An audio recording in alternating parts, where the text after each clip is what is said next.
panoorin niyo muna itong video ko bago kayo mag-apply dito sa Turkey, okay? Kasi ibang-iba siya sa mga bansang napagdaanan ko. Sabi ng iba, wag ko daw kumbaga generalized yung Turkey. Pero guys, dito ko lang kasi na-experience yung kakaibang work. Hindi lang sa akin, madaming kakilala ko na pare-pareho kami ng ugali ng amo and kind of work, okay?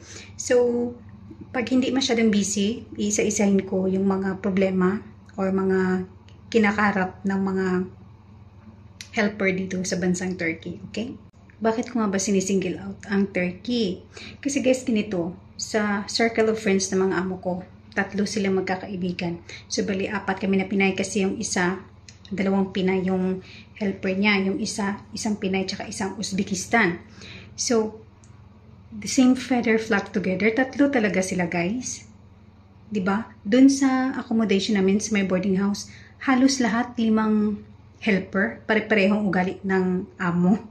Tapos may nagsabi dun sa previous video ko sa YouTube na wag ko daw i-single out yung Turkey kasi lahat ng bansa meron talaga mga ganitong amo. Hindi guys, hindi siya kaya ko siyang i-single out kasi sa Romania, sa 5 grupo na nasamahan ko, sa isang grupo, isa lang yung minalas, sa isang grupo na 5 sila, lahat sila swerte sa amo, sa isang grupo 6 sila, lahat sila swerte sa amo, sa isang grupo 10, 2 lang yung medyo may something yung amo. Dito guys, almost lahat. Sa batch ko, 3 kami, yung amo nila medyo okay daw. So ako lang yung medyo minalas. Doon sa kakilala ko guys, sa Hong Kong 8 years siya sa isang amo. Dito, in 8 months, 6 yung naging amo niya. Pare-pareho. Diba? So, hindi ko pa i-single out yung Turkey. Ayoko kasi magbigay ng sobrang hope sa mga sa mga aspirant na magpunta dito. Okay? Ayoko magbigay ng magandang expectation. Expect the worst, guys. Para pagdating nyo dito, hindi kayo ganun ka-windang. Okay? So, masasabi ko na ang Turkey kakaiba yung mga employers. Tapos yung work. Siguro dahil malaki yung sahod, hindi ko lang alam. O siguro dahil sa nature nila. Okay? Yun lang. Hindi ko sinisingle out ang Turkey ha. Based lang ito sa experience at sa mga nakausap ko dito. Okay? So, kakaiba siya kaysa dun sa mga naging friends ko or mga nakakilala ko sa Romania, sa Cyprus, sa Hong Kong na medyo mas okay pa yung mga amo. Sa Hong Kong daw ngayon is marami nang may something. Kasi nung panahon ko, madami naman akong friends na swerte dun sa mga amo sa Hong Kong.